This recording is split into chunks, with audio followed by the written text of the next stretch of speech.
So it can be verified that the resolvent kernel satisfies this condition. So if we replace lambda by lambda dash, we arrive at this. So rxt minus rxt lambda dash, this will be equal to lambda minus lambda dash. This whole has been written as rxs lambda, and minus this whole, this integral whole, this is written as rxs lambda dash. Okay, so this into this, I mean this, and this has been written as this whole rx s lambda and this. So integral is here, this is ds. Let me call this equation number 11. This dr upon del r upon del lambda of r x t lambda. आपको इसकी ज़्यादा tension नहीं लेनी है, ये बस theory का part है, सिर्फ इसमें आप देखो क्या हो रहा है, बस ज़्यादा आपने इसके स्ट्रेस नहीं लेनी, आपको एग्जाम में नहीं पूछेंगे. Lambda r x s lambda dash d s, इसका नाम दीजिए 11. This integral is equal to partial derivative of resolvent kernel with respect to lambda.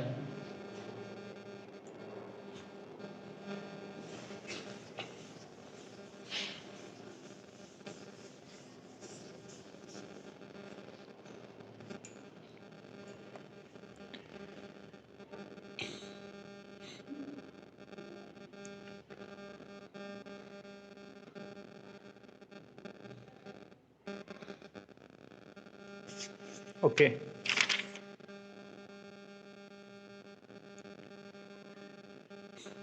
इसका थोड़ा सा और पार्ट है थ्योरी का, उसको छोड़ दो आप, ठीक है. Let's do the question now. ज़्यादा नहीं कोई लेना देना, जहाँ पे यूज होगी थ्योरी वहाँ पे देख लिखो.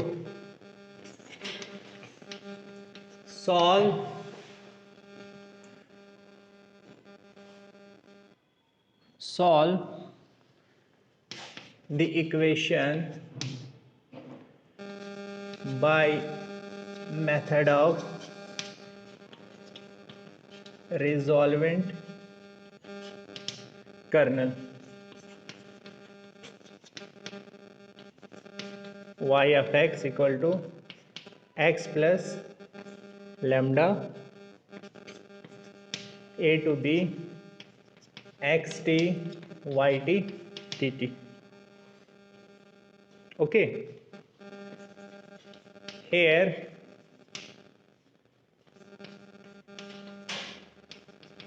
k1 xt किसके इक्वल है? k1 xt लेते हैं हम किसके? वही kxt के इक्वल. जो हमारा पहला kxt होता है उसको k1 xt ट्रीट करते हैं, वो कितना है? xt. जो k2 xt है याद करो किसके equal? a to b k x s k s t ds. Basically ये है k1, ये k2 है, तो यहाँ पे क्या होगा? k1. ठीक है ना बच्चे? तो just a second, is that okay?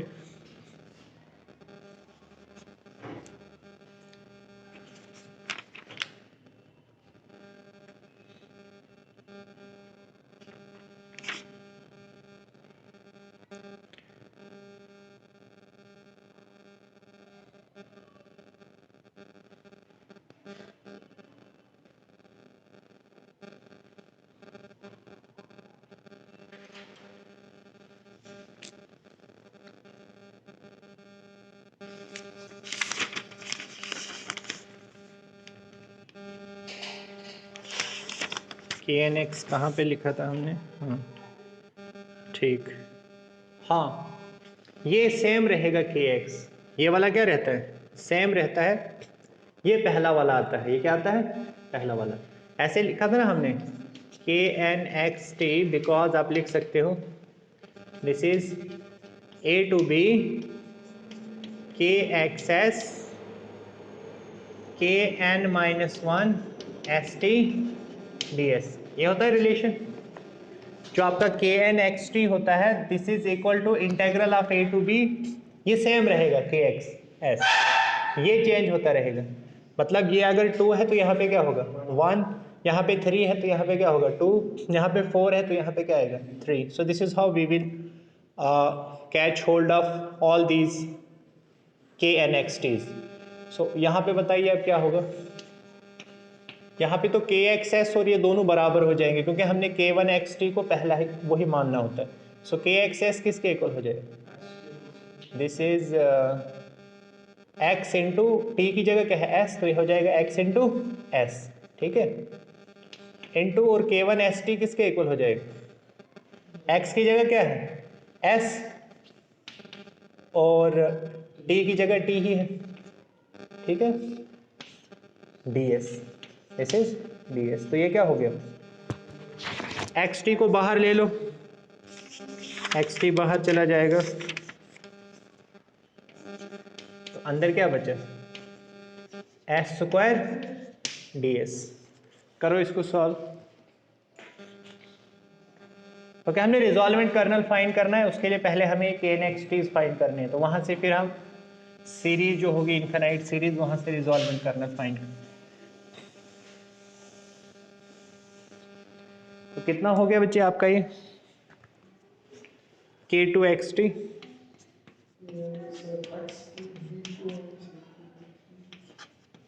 X t s cube by 3 a to b. देखना बच्चे ठीक चल रहा है, एक्स टी ये हो जाएगा b cube minus a cube by 3। तो ये आ गया आपका के टू एक्स टी। अब निकालेंगे हम के three x T.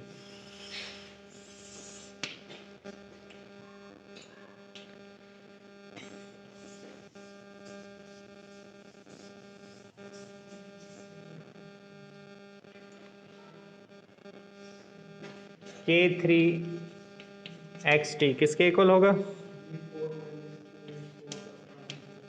A to b के, ये तो सेम रहेगा पहला के एक्स एस, और ये हो जाएगा K two s t d s. A to b किसके इक्वल है के एक्स, यह है x into t, so x into t क्या है एस,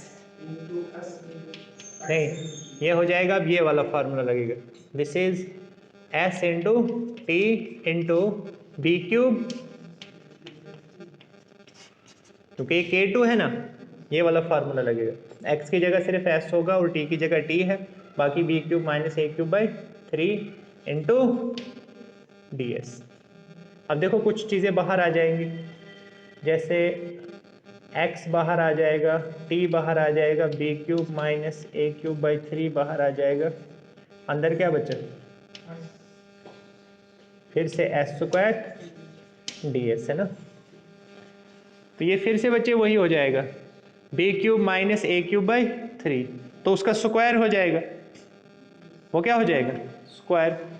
मैं डायरेक्टली लिखता हूँ दिस इज एक्स टी, यहाँ से एग्जैक्टली मुझे फिर से एक कॉपी मिलेगी किसकी, xerox copy of b cube minus a cube by 3। So this will become b cube minus a cube का स्क्वायर अपॉन 9, अपॉन क्या हो जाएगा 9। सो दिस इज माई के थ्री एक्स टी। हाँ बच्चे बिल्कुल, जी जी बिल्कुल, इसको लिख सकते हैं हम x t b cube minus a cube upon 3 का होल स्क्वायर। इससे पहले वाला क्या था हमारा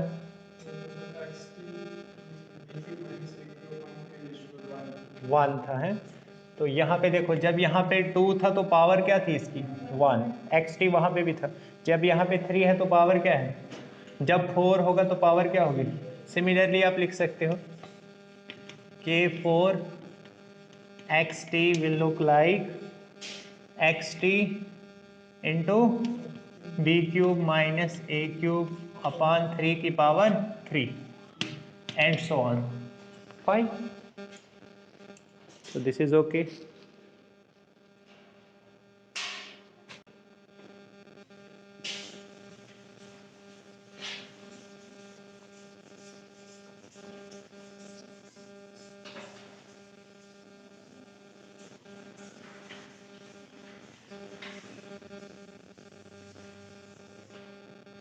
That's fine.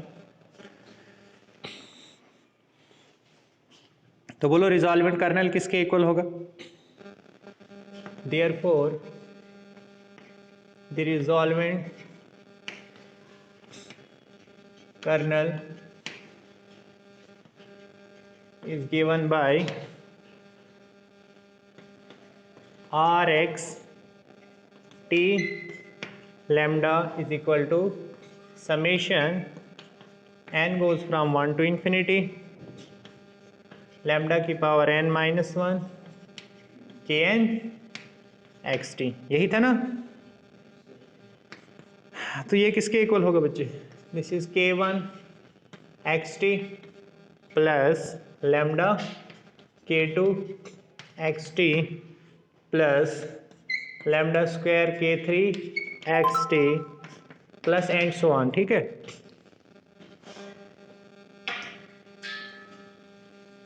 तो k1 xt किसके इक्वल था? xt. k2 xt किसके इक्वल था? xt into b cube minus upon 3. उसके बाद k3 xt किसके equal? xt into b cube minus a cube upon 3 का whole square plus and so on. इसका मतलब जो रिजॉल्वेंट कर्नल है इसमें कॉमन क्या आएगा? xt.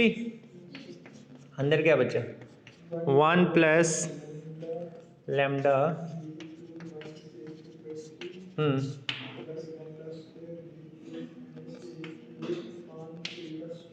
वैसे लिखो इसको लैम्डा इंटू, बिल्कुल बिल्कुल, lambda into b cube minus a cube upon 3 का होल स्क्वायर लिखो एंड सो ऑन. ठीक है. तो ये जीपी बनेगी और इसका कॉमन रेशियो कितना है?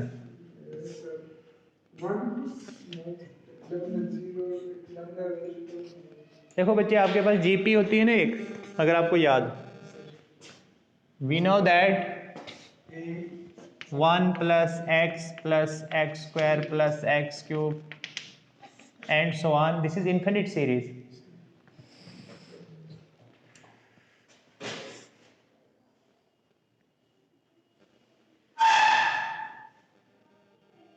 This is infinite series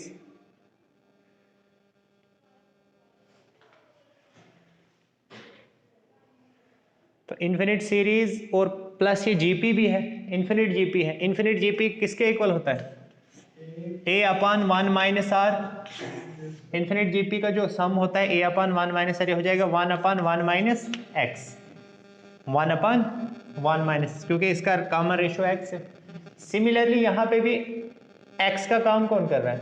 lambda into b cube minus a cube upon 3. तो आर एक्स टी लैम्डा किसके इक्वल हो जाएगा?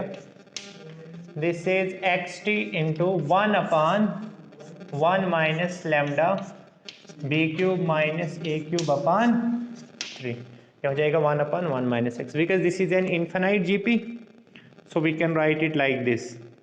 नाउ फर्दर इसको थोड़ा सा सॉल्व कीजिए, क्या आएगा? देखो बच्चे, ये हो जाएगा 3 minus,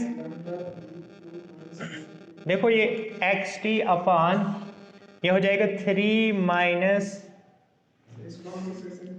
lambda b cube minus a cube upon 3 होगा ना. वो 3 कहाँ चला जाएगा? ऊपर, क्योंकि ये दिस थिंग अपॉन 3 होगा. जब इनटू करेंगे तो 3 अपॉन दिस थिंग हो जाएगा. सो 3 ऊपर चला जाएगा. सो रिजॉल्वेंट कर्नल इसके इक्वल आ गया 3xt upon 3 minus lambda into b cube minus a cube. ठीक है.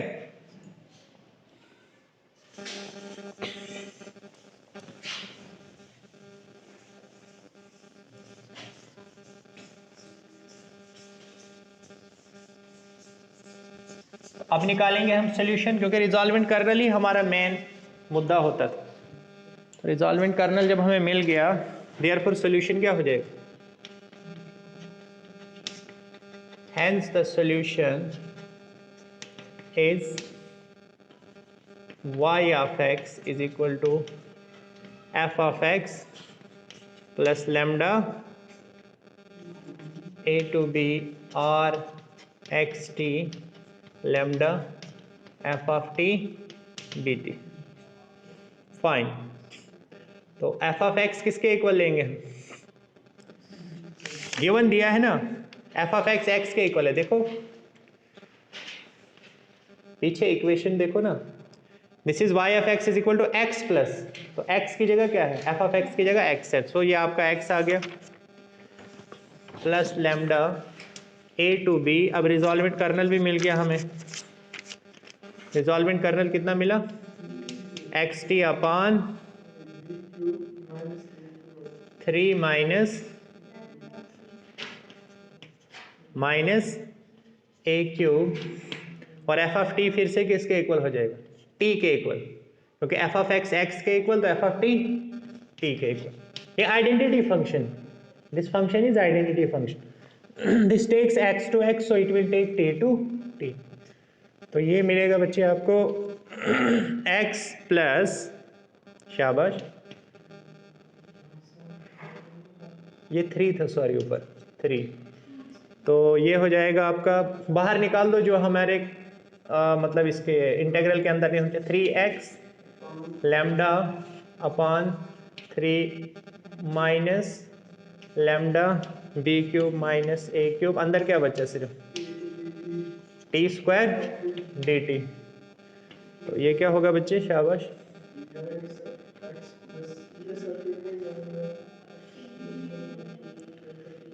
ये हो जाएगा x प्लस, हाँ जी, 3x lambda upon 3 minus lambda b cube. ये क्या होगा? This is b cube upon 3.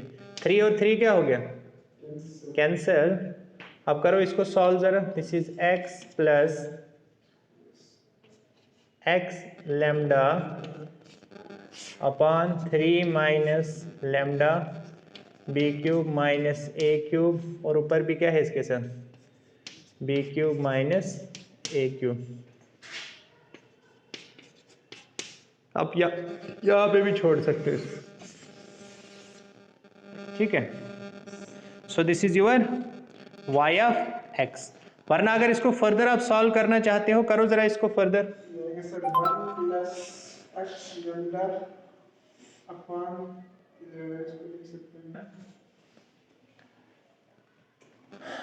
ये हमने कर दिया सॉल्यूशन इसका. उसके बाद हम यहाँ पे पहुंचे x प्लस 23.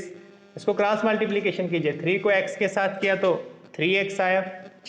ये lambda into b cube minus a cube को x के साथ किया तो minus x lambda b cube minus a cube plus 1 into this. ये और ये सेम है, अपोजिट साइन ही कैंसिल हो गए. ऊपर 3x बचा और नीचे 3 minus lambda b cube minus a cube. तो दिस इज द सॉल्यूशन. तो ये है बच्चे आपका क्वेश्चन. ये इंपॉर्टेंट क्वेश्चन है आपका from examination point of view. इस तरह से हमारा ये टॉपिक ख़त्म हो गया. अब हमारा एक ही टॉपिक बचता है, that is Volterra's equation with resolvent kernel. ठीक है, तो उस पर कुछ हम क्वेश्चंस करेंगे. तो इस तरह से हमारा सिलेबस ऑफिशियली कंप्लीट हो गया है. तो हमारे जो सेकंड यूनिट के कुछ टॉपिक है फिर उन पे हम आएंगे. So that's all we have. और एक ग्रीन्स फंक्शन का रहता है पार्ट, वो भी शायद किसका है, वो थर्ड यूनिट का है. सो ग्रीन्स फंक्शन को कैसे अप्लाई करना है वो रहता है. Gauss hypergeometric equation, Bessel's equation, then we have Riemann equation. But there are some important questions. वो जो JPX वगैरह पे कुछ questions है वो एग्जाम में अक्सर आते हैं. तो कल के लेक्चर में फ़िलहाल हम इसको ख़त्म करने की कोशिश करेंगे कल और परसों के लेक्चर में. उसके बाद हम सेकेंड यूनिट पे आएंगे और थर्ड यूनिट का एक टॉपिक भी हो जाएगा. कुल मिला के एक हफ्ते में आपका सिलेबस निपटा देंगे. Thank you.